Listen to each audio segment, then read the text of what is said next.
മത്സരിക്കാൻ പണമൊക്കെ വന്നു തുടങ്ങിയെന്ന് അൻവർ പറയുന്നുണ്ട്. മുതലാളിമാരല്ല തൊഴിലാളികളൊക്കെയാണ് പണം തരുന്നതെന്നും പറയുന്നു. അപ്പോൾ 5000, 2000, 500 ഇതെല്ലാം കൂട്ടിച്ചേർത്ത് അൻവർ മത്സരത്തിന് കോപ്പ് കൂട്ടുകയാണോ?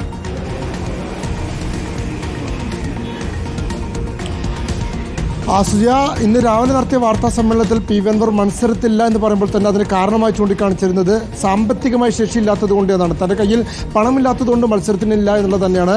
അപ്പോൾ തന്നെ നമ്മൾ പ്രതീക്ഷിച്ചിരുന്നതാണ് ഒരുപക്ഷെ പി വി അൻവർ മത്സരരംഗത്തേക്ക് വരാനുള്ള സാധ്യത. ഇന്നിപ്പോൾ വൈകുന്നേരം മാധ്യമങ്ങളെ കണ്ടപ്പോഴാണ് പല ആളുകളും ഇത്തരത്തിൽ സാമ്പത്തിക സഹായം കൊണ്ട് രംഗത്ത് വരുന്നുണ്ട്. അത് വലിയ പണക്കാര മുതലാളിമാരോ അല്ല വരുന്നത്, മറിച്ച് വഴിക്കടവിൽ നിന്നുള്ള ഓട്ടോ തൊഴിലാളികളും കൂലിത്തൊഴിലാളികളും അതുപോലെ തന്നെ റബ്ബർ ടാപ്പിംഗ് തൊഴിലാളികളും ഒക്കെ തന്നെ 5000, 10,000 ഒക്കെ ആയി വരുന്ന സാഹചര്യമുണ്ട്. അങ്ങനെ ആളുകൾ വലിയ തോതിൽ നിർബന്ധിക്കുന്നുണ്ട് എന്ന് പി വി അൻവർ പറഞ്ഞു.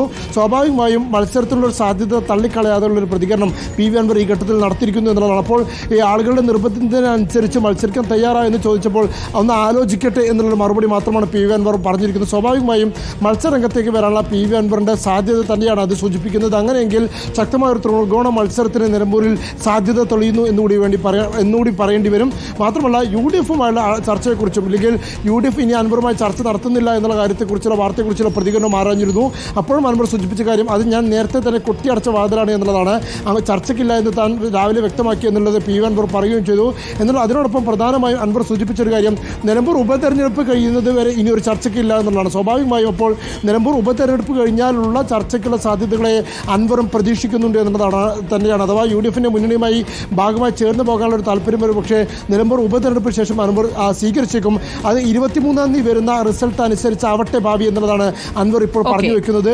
അങ്ങനെയെങ്കിൽ നിലമ്പൂർ തെരഞ്ഞെടുപ്പിൽ മത്സരിക്കുക, വലിയൊരു ശക്തി പ്രകടനം നടത്തുക, ആ ശക്തി പ്രകടനം നടത്തിയ ശേഷം വലിയ വിരവേഷനിലൂടെ വീണ്ടും UDF-ലെത്താനുള്ള ശ്രമം തന്നെയായിരിക്കും പക്ഷേ അൻവർ രാഷ്ട്രീയമായി സ്വീകരിക്കാൻ പോകുന്ന നിലപാട്. സുജയ, ശരി.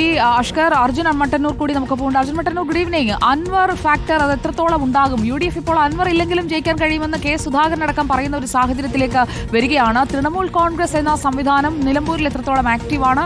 എത്രത്തോളം വോട്ട് പിടിക്കും? അത് ഏത് മുന്നണിയിലേക്ക് പോകും അൻവർ മത്സരിച്ചില്ലെങ്കിൽ?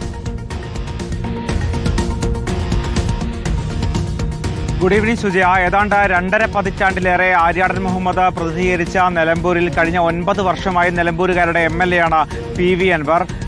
കഴിഞ്ഞ തെരഞ്ഞെടുപ്പിൽ ഏതാണ്ട് 3000 താഴെ മാത്രമാണ് ഭൂരിപക്ഷമെങ്കിൽ പോലും ഇത്തവണ ഈ ഒരു മുന്നണിയുടെ ഭാഗമല്ലാതെ പി വി അൻവർ മത്സരിച്ചാൽ അത് സ്വാഭാവികമായും ഇവിടുത്തെ ജയപരാജയങ്ങളെ സ്വാധീനിക്കും എന്ന കാര്യത്തിൽ തർക്കമില്ല. അതുകൊണ്ട് തന്നെയാണ് പ്രത്യേകിച്ച് CPM-ന്റെ അനുകൂല വോട്ടുകളിൽ വിള്ളൽ വരാൻ പാടില്ല എന്ന നിർബന്ധ ബുദ്ധി ഉള്ളതുകൊണ്ട് തന്നെയാണ് പാർട്ടി ചിഹ്നത്തിൽ തന്നെ CPM അടക്കം സ്ഥാനാർത്ഥിയെ നിർത്തുന്ന ഒരു സാഹചര്യം ഉണ്ടായിരിക്കുന്നത്.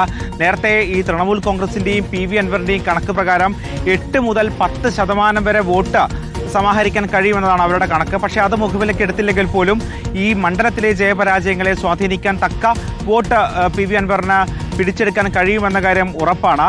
എന്തായാലും നിലവിൽ UDF കേന്ദ്രങ്ങൾ, പ്രത്യേകിച്ച് UDF-ന് അനുകൂലമായി വരാൻ കഴിയുന്ന മലയോര മേഖലയിലെ വോട്ട് അടക്കം വലിയ തോതിൽ പി വി അൻവറിന് സമാഹരിക്കാൻ കഴിയും.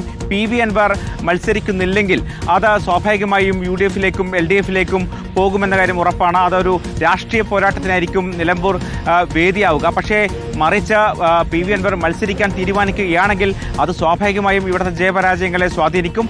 മാത്രവുമല്ല മലയോര മേഖലയിലെ വോട്ട്, അതോടൊപ്പം തന്നെ ഇത്തരത്തിൽ പല പോക്കറ്റുകൾ, പ്രത്യേകിച്ച് പി വി അൻവറിനൊപ്പം 2016 മുതൽ നിലനിൽക്കുന്ന നിരവധി വോട്ടർമാരുണ്ട്. ആ വോട്ടുകളൊക്കെ തന്നെ സ്വാഭാവികമായും പി വി അൻവർ പിടിക്കും.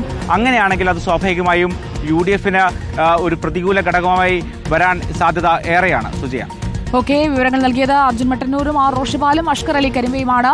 അൻവർ മത്സരിക്കുന്നുണ്ടോ അതോ അൻവർ മത്സരിക്കുന്നില്ല എന്ന് പറഞ്ഞുകൊണ്ട് ഈ ഫണ്ട് സമാഹരണത്തിലേക്ക് ആളുകൾ എത്തുന്ന ഒരു സാഹചര്യത്തിൽ മത്സരിക്കും എന്നുള്ളൊരു പ്രഖ്യാപനം നടത്തി തിങ്കളാഴ്ച കൊണ്ടുപോയി നാമനിർദ്ദേശ പത്രിക കൊടുക്കുമോ? നിലമ്പൂരിലെ രാഷ്ട്രീയ കൗതുകം കൂടി വരികയാണ് ഓരോ മണിക്കൂർ.